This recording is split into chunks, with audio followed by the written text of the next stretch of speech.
Here's a truth that many new writers online don't want to hear. Your friends and family, they might not be your biggest fans, and that's just fine. It's actually good. Let me explain why and let you know how you can use this to your advantage.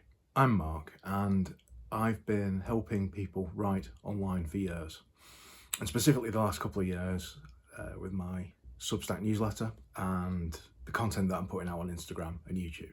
And one of the biggest problems I see with the people that I help, it's not the idea generation, it's not the skill of writing correctly or for today's audience necessarily.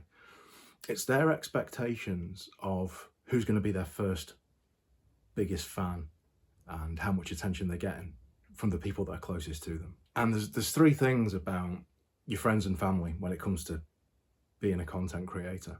The first one is that they may simply not understand your content. Just because it's your favourite thing to write about doesn't mean it's theirs. And they may not see the value that other people would get from reading or watching your stuff. Even if they actually understand what it is you're writing about, they still might not see why other people would be interested. If they only check a newsletter on, say, the football scores every week or something, they can't see the value in your brand new newsletter on crochet work or jigsaw solving or whatever the thing is. And something really crucial to bear in mind is that actually asking your friends and family to get involved with your new venture can actually be quite destructive, and I'll explain why. If you take the first logical step, or most people think it's logical, of starting a new newsletter or a new blog or a new video channel or whatever it is, and you say to all your family and friends, you got to subscribe to my new thing, hoping to make a real go of it, so I want to grow it as quickly as possible. What actually happens? Well, this is what happens, and it's not what you expect. You get your handful of new subscribers and you feel great, and they might watch the first couple of videos or they might open the first couple of newsletters. But very often, what happens next is that their attention and their interest are going to fade quite quickly. They've done their bit as far as they're concerned. They've helped you in those first few weeks of writing and content production. And they think, well, there we go. Not something I'm actually interested in, so probably leave it now. And they just never come back to it. And what actually happens then? As content creators, we all hear about the mighty algorithm, right? And those algorithms, whether it's Substack, sort of Instagram, or wherever it is you're producing your content, they look at who your subscribers are and how engaged they are with what you're putting out there.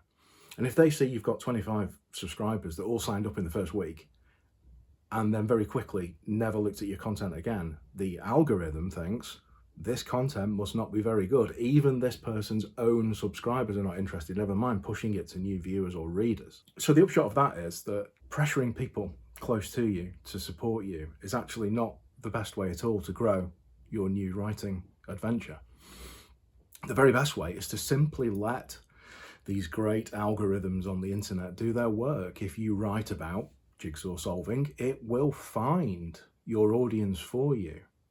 And that audience is a genuine, truly engaged crowd of people that want to read every word you write on the subject that you've chosen. And one other thing is, when we're writing for strangers, it focuses us very quickly on good quality work. So if you believe that your audience is mainly made up of people who already love you, who are already fond of you, it's very easy to get a little bit slapdash and lazy with the whole thing. Instead, if you think, I've got to impress new people, this content has got to be good quality, then it will be. It really helps you to focus your skills, learn new techniques, and make material that's actually good for today's audience, the audience that you really want. And if you've got friends and family who genuinely do want to support you, although they're not really interested in the subject material, there is one great thing that they can do to help, and I'll tell you what that is. You can ask them to share links to your stuff. So even if they don't subscribe and they never watch it or read it themselves, if they can send the links to it to people who might be interested, then those people can choose to view or read if they want. And that can grow your audience in a much healthier, more organic way. So yeah, it stings a bit at first, honestly, when you're so proud of your first issue that you've written and you want the people closest to you to shower you in praise and glory for it. And they're very polite, usually, sometimes not even that. But it hurts when, after a couple of weeks, a couple of issues, they just don't really comment anymore. They don't press that like button anymore. They may even delete the subscription, which is another bad signal for the algorithms. It hurts if you're looking at it in the way that we've described. But if you realise that perhaps that was never your true audience anyway, suddenly this becomes really valuable. It helps you focus on writing for the people that really will be with you on your journey. And particularly if you're trying to grow your newsletter as a business, a financial thing, what you want are genuinely interested readers that will pay to understand the things that you can demonstrate to them. That's not usually family and friends. That's that whole huge infinite world of people out there who might just be properly interested. So if you're new to writing, don't press your friends and family into subscribing to your first issue and all that sort of stuff.